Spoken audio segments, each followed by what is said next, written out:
Well, hello everybody. Welcome to FSU Coach Live, another edition and another special guest. Today's guest is Bryan Bunn. He is a club volleyball coach, recruiter, and also a former collegiate volleyball coach. Bryan, thanks so much for joining me.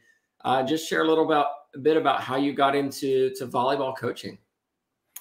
Yeah, played basketball in high school and a couple years in college, and always wanted to be a coach. And then I discovered the sport of volleyball and started playing volleyball collegiately. And like I said, just fell in love with the sport and started helping out with the women's team at UT San Antonio.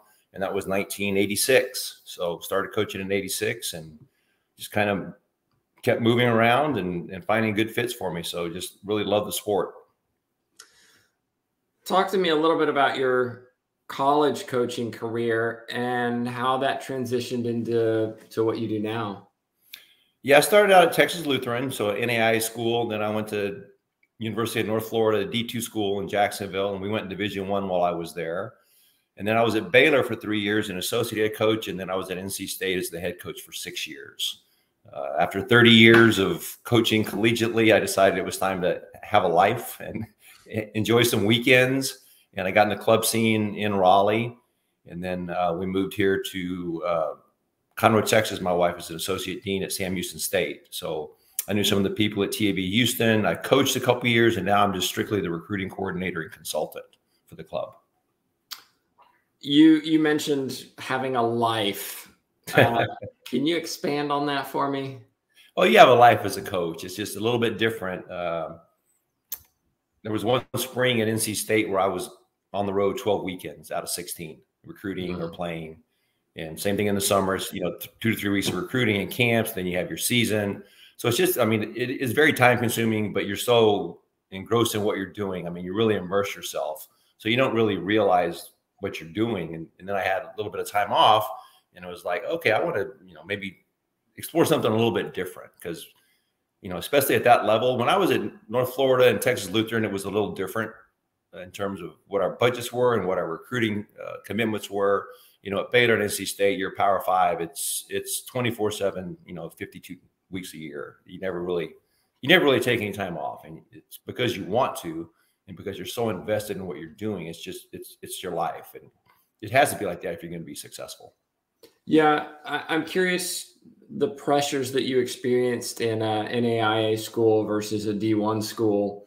What was it like? What was the emphasis between the two different levels? Was it focused on academics? Was it win at all costs? What did you feel that you faced at different levels?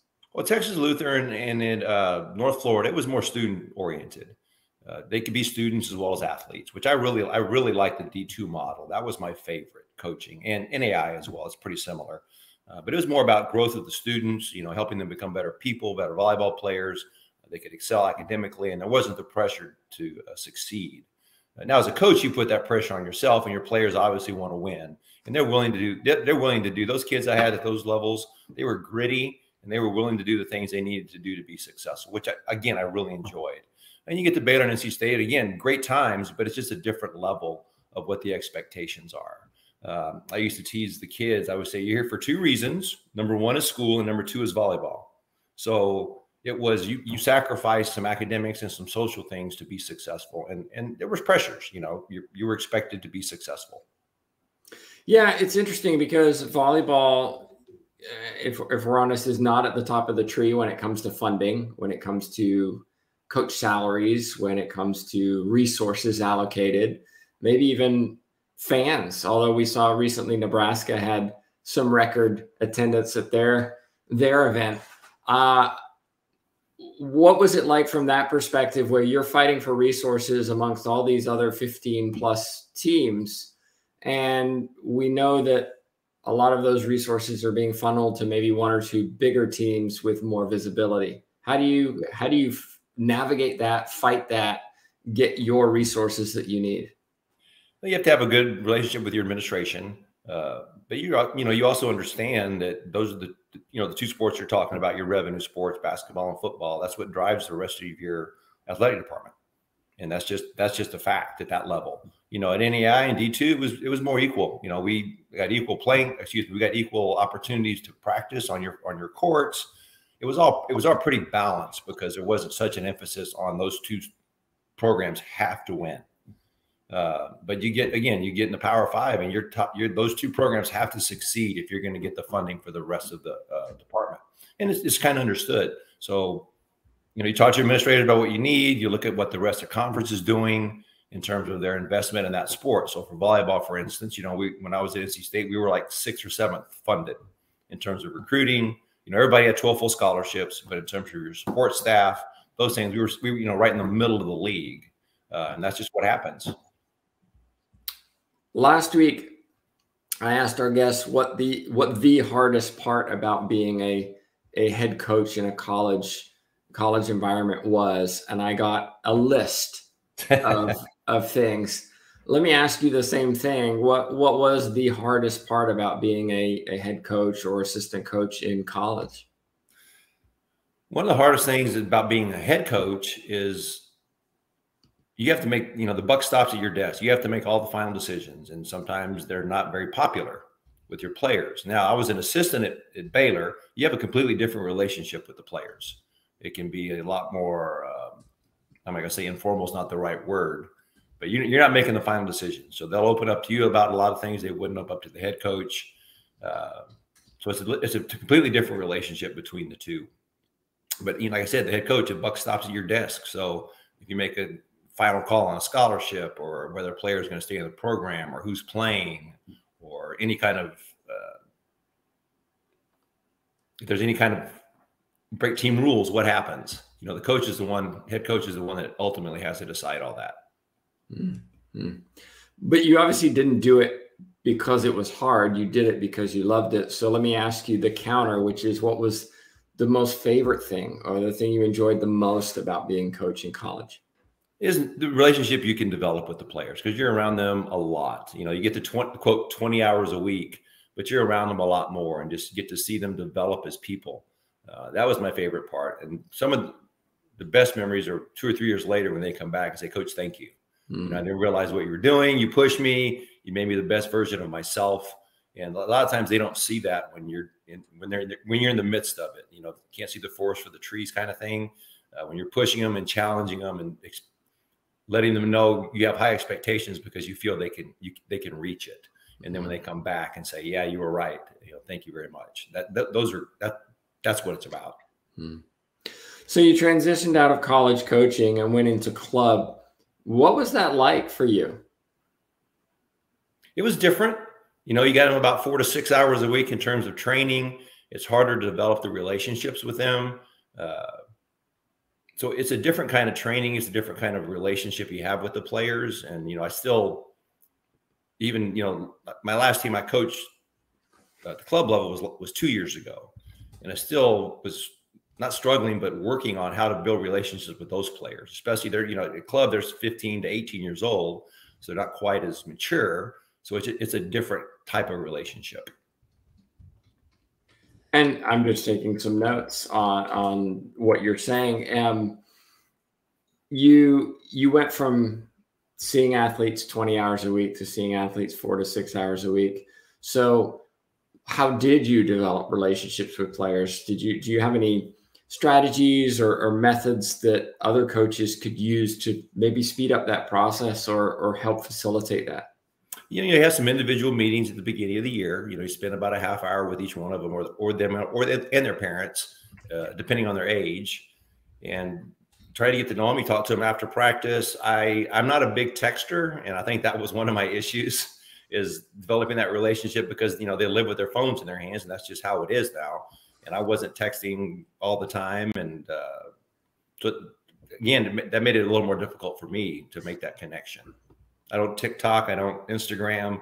And, you see coaches, man, they're commenting on their photos and all these other things. That just wasn't me. So that was part of the issue as well.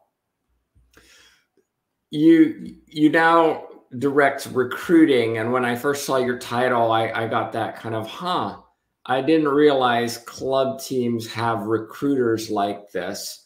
What is your job? What are your roles and responsibilities?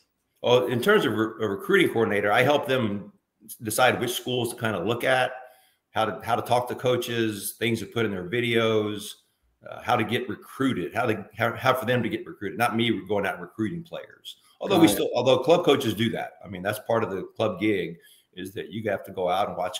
You got to watch kids play. You got to, try to get them to come to your tryouts, make your team. So there is recruiting that goes on, but it's not obviously like the college level. My job is to say, hey, look, you shouldn't be riding Texas and Penn State. You need to be riding Angelo State. This is your level that you're probably going to find a good fit. And that's one of the things I think brings credibility when I talk to them about. You can have a great experience at any level. NAI, D2, it doesn't matter. You can have a wonderful experience. And they get sometimes they get so caught up in having to be a Division I school. And when I was in North Florida, we were top 10 in D2. We would have been top 125 in D1. So it's very high level volleyball, but getting them to understand that is part of my job. Mm. Now, I just read a lengthy article this morning about NIL and how athletes are now profiting from this, how they can profit from it. It's now trickling down into high school. Have you seen any of that in club yet, where players are starting to get endorsements or attract attention where they can financially earn before they get to college? We haven't seen it in our club. I'm sure it's going to happen soon. The thing that we've seen in club in the last 15 to 20 years is top level players not having to pay. Clubs want their marquee teams to be successful, so they'll offer half price or you don't pay, and then all of a sudden they got, instead of having 2 17-year-old teams, they got 5, because people want to play for their club, and especially at the younger ages. So I do see that. I see our parents, which kind of scares me, worrying about NIL already. We had sophomore last year. Her dad posted something about you're hurting my daughter's NIL chances, blah, blah, blah. And it was just, I was flabbergasted that he was looking at a sophomore daughter to get NIL money when she went to college. And so, that's just the landscape it is right now. Hmm. All right, we're going to take a short break. We're going to show a commercial for FSU Coach. We're going to be right back in just about 1 minute.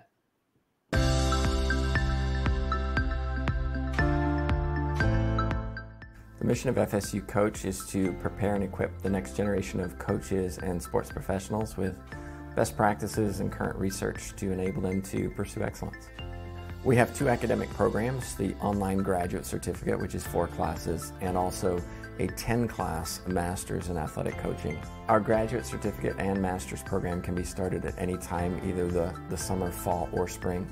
All of our classes have the word coach or coaching in them, and they're taught by coaches for coaches. The types of classes that we offer focus on the athlete as a whole person. We focus on the theory and practice, the research, the helping skills, even some of the mental performance behind what it goes into being an athlete. I came to FSU Coach because I truly believed in the mission and the purpose of the program. I think I have my dream job being a head coach at Florida State, but I know there's always more ways that I can help my athletes and better prepare as a coach. So I thought joining this master's program would help me learn different ways to attack my job.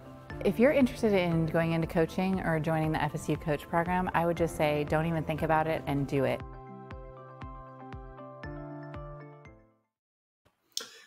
And if you're just joining us, we're talking with Bryan Bunn, former collegiate coach and now a recruiting director for club volleyball. Bryan, you've seen a lot of coaching over the years. You've done a lot of coaching, but you've also seen a lot of coaching as well. And one of the questions that, it's more of a statement. My wife and I, we love sports. We watch a lot of sports and we see a lot of coaches. And sometimes every now and again, my wife will be like, well, our kids would never play for that coach. And often, almost always, yep, I agree. I'm curious, as somebody who is helping athletes get into college, maybe scholarships, maybe not, how do you evaluate a college's program and their coach to determine whether a player would fit in that environment? That's a great question. I always talk to the players about finding the right fit. You got to play for the type of coach that you're going to excel under, because there's some coaches that are very demanding, and there's a lot of players that respond to that. And there's some that are more on the soft side of coaching, the soft skills, and some players need that. And so I always tell the players that, man, make sure you watch them play. Go to a match, If you're going to think about the school, go visit, talk to the players about what kind of coach they are. Because you can be super demanding on the field or on the court, and then away from the court, I mean, really care about the players. And there's some coaches that are like that. There's so many, as you know, there's so many styles of coaching that you can succeed with. I always tell, I do our coaches training here. I taught a couple of coaching classes at Sam as an interim. And I always emphasize, you have to be true to yourself. You can't try to be another type of coach. You have to, your personality has to come out in your coaching so the players know you're genuine. Because if they know what to expect and you're being genuine with them, you can connect with your players. If you're trying to be somebody you're not as a coach, then that's when there's going to be a disconnect with the players. So I tell them, I said, go watch them, see how they play. Do you need a coach that's going to stand up on the sideline the whole time? Or do you want a coach that's going to kind of sit down, coach, give you a few minor things and feedback as you play, or need somebody in your ear all the time? You got to kind of figure out what coaches you excel under. And I'll ask our players, I said, who's been your favorite coach so far and why? Why did you like that coach? Why didn't you like this coach? And, they're always going to have some, their reasons, and to them, that's what it is. So I'd say you got to kind of look for a coach like that. I had a player come play for me one time, and she goes, well, coach, you're in the weight room. You don't really cheer for us and encourage us. I go, Perry was her name. I go, Perry, you come and watch 25 of our matches. She lived in the area. I go, you saw what kind of coach I am. This is my personality. This is how I coach. You can't expect me to be a cheerleader when you've never seen me do that. So again, there was the disconnect, and usually the disconnect because of what their expectations are a little bit different than you think they are. Got a question in the chat box. Also kind of a comment. Relationships seem to be a theme that's intertwined within coaching and recruiting. Do you think an attempt to maintaining and nurturing relationships with student athletes that are leaving your team and entering the transfer portal, I'm guessing is should you do that? And I know you stepped out of collegiate coaching before the transfer portal, but I'm sure you had athletes who said, hey, coach, I want to leave. I want to move on. I want to try a different program. Where do you draw the line on, no, we really want you to stay versus, well, you got your foot out the door, and if you stay, you may have half your foot out the door, and then we're not sure you're really going to want to be here, and that's going to create problems within the team. How do you balance that? Well, a lot of it depends on your relationship with the player before this happens. If you've had a great relationship with them and it's just not working out, I've helped a number of players find the right place. This is a place for you. My style isn't for you. Then I want you to find a place that you can succeed at. If there's been some contentious stuff going on, maybe they weren't on board with your culture, then it's like, okay, well, good luck and hope you find the right place. And then they use their recruiting coordinators. So it's going to come down to what kind of relationship you had with them before and how they fit in with the team before and in your program. Like I said, at those levels, there's been times you have to cut players. It's like, hey, it's not working out. You need to find another place. You're not, you're just not doing it here. It's nothing about you personally, just the talent, the work ethic, whatever it is. And we do everything we can to help them find the right place so that they can contribute, because we want to have a great experience. Okay. How do you do that within the remit of not everybody is good enough? Not everybody's going to get a scholarship. And some people, you're not going to make it. How do you present that in a way that is not hard? They're going to take it. I mean, they're going to take it as a personal, it's not personal, but it is. And you don't just, and I've known coaches that have done this, and I've never done this. Bring a kid in, we're cutting you right now. It's not working out. Usually we've had 5 or 6 conversations preceding the fact that it's not working here. You bring, we statted all our practices, all our matches obviously are statted. And we're like, look, this is what's happening in practice. In order for you to get better, this is what you need to do. Okay. Then you meet with them again. Hey, it's just not happening. What's going on? Something happening outside the court, how's school, mom and dad doing okay, things like that. And you have 4 or 5 meetings with them before it's like, hey, you need to find another place. But again, I've known coaches, and I won't bring up any names, but there was a coach that on June 15th, July 1 is the last day to terminate a scholarship. On June 15th, brought her in and said, hey, it's not working. We're going to bring in somebody else. Now, this is a top 5 school. And that was the culture. Mm-hmm. And what about you trying to help athletes find places in college to play? How do you handle that athlete who maybe they have aspirations bigger than their own reality, and maybe the parents too, who think that their son/daughter is a superstar, and of course they're going D1. And I see you laughing because we know this is true. You've been sitting in some of my meetings at TAV. It sounds like you had a bug in there or something. It doesn't matter what sport, what level. I promise you those conversations happen. Oh, they happen. You know, we just say, look, have you gone to watch them play? You know, well, yeah, I think I can fit in there. Well, you're 5'7". Those kids are all 6'1", 6'2". Well, they got a 5'7" kid on the roster. Well, she's not you. You know, I don't say it that way, but it's like there's a different athleticism. You know, this is where we see you playing at this level. We never say what school, but we'll say, you know, a top 20 D2 school or mid-level D1 or low-level D1. You know, we try to steer them in that direction. And we had one player recently who didn't want to go visit. It was a local school here in Houston. It's mid to low-level D1. And I said, look, this coach is really interested. Just go visit. You don't have to commit or anything. Just go visit the school and see what it's like so you can get an idea. She was okay. Goes and visits. She's riding Colorado, Texas, Arizona. I mean, she's riding because I can see who they're riding with our sports recruits. And I'm like, hey, you know, you need to kind of focus on these schools. That's what I really want. I said, okay, well, I'm just telling you, you're not getting any responses. So guess where she committed 2 months ago? The school that she went and visited first, because that's the level that she was supposed to be at. You know, very few kids are going to slip through the cracks anymore. There's too much information available. I can watch kids across the country sitting here in my computer. So that kid's not going to fall through the cracks. So she's been evaluated. I'd say, look, you've been evaluated by those coaches. They've seen you play. You're not getting their interest. Okay, that's not a knock. It's just you finding the right place to go. And that's, again, my job is helping find the right fit. And an acquaintance of mine who was taking their child hours away from where they lived in order to train at a specific club, in the argument that if we train here, they will succeed, they will be better. Where they live, the talent isn't good enough to highlight or showcase their skills. You just said it's very hard to fall through the cracks. And my kind of response to that was, if you're good, you'll be found. Mm-hmm. Do you see that? Do you have a lot of athletes coming from distance in order to train within your club system?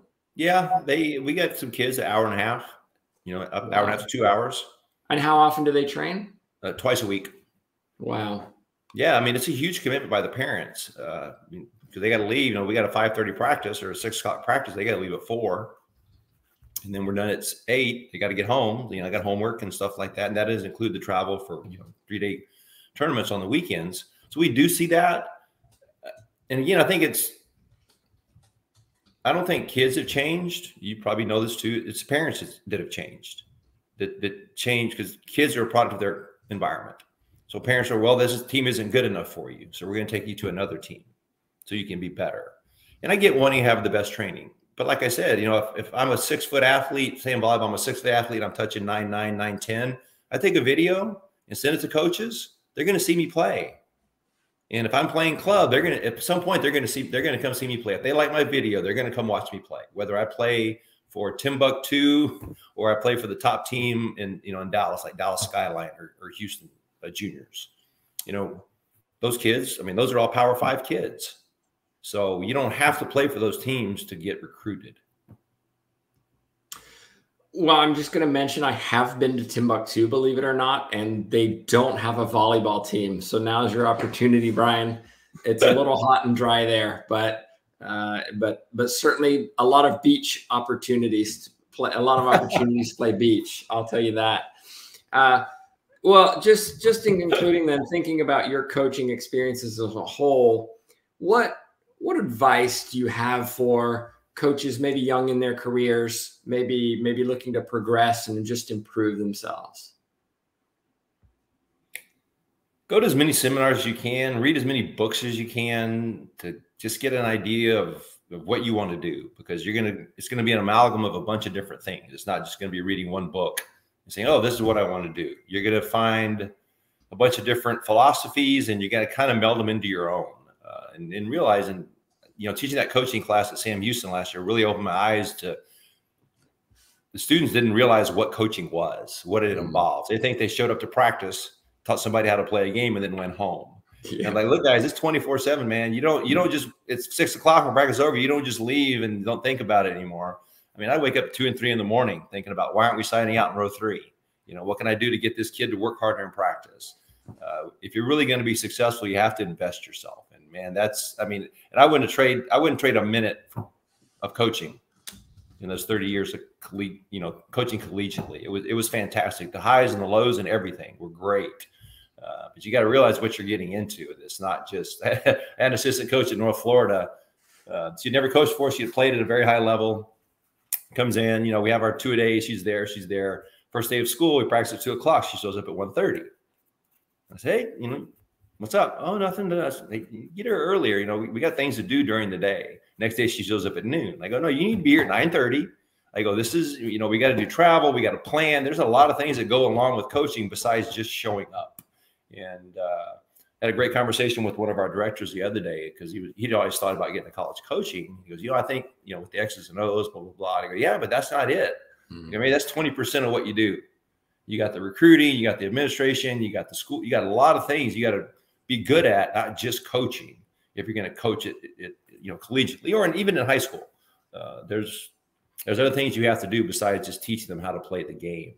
And that's where the eye-opening comes in. It's like, Sunday afternoon, you got to worry about Monday's practice, and it's a great thing when you're that invested. Yeah, absolutely. You mentioned seminars and books. Do you have a book that you'd recommend? Oh, I know it's kind of volleyball oriented, but Terry Pettit wrote a book, The Talent and the Secret Lives of Teams. And it's more about leadership. Do you know who Terry Pettit is? Yeah. Amazing, just an amazing leader. And it's funny, he's got his degree in fine arts. So he thinks out the other side of his brain than most coaches, right? So he really talks a lot about leadership and how to get people to follow. And that's what kind of this book's about. He talks about volleyball and obviously some of the things that went on in Nebraska when he was there.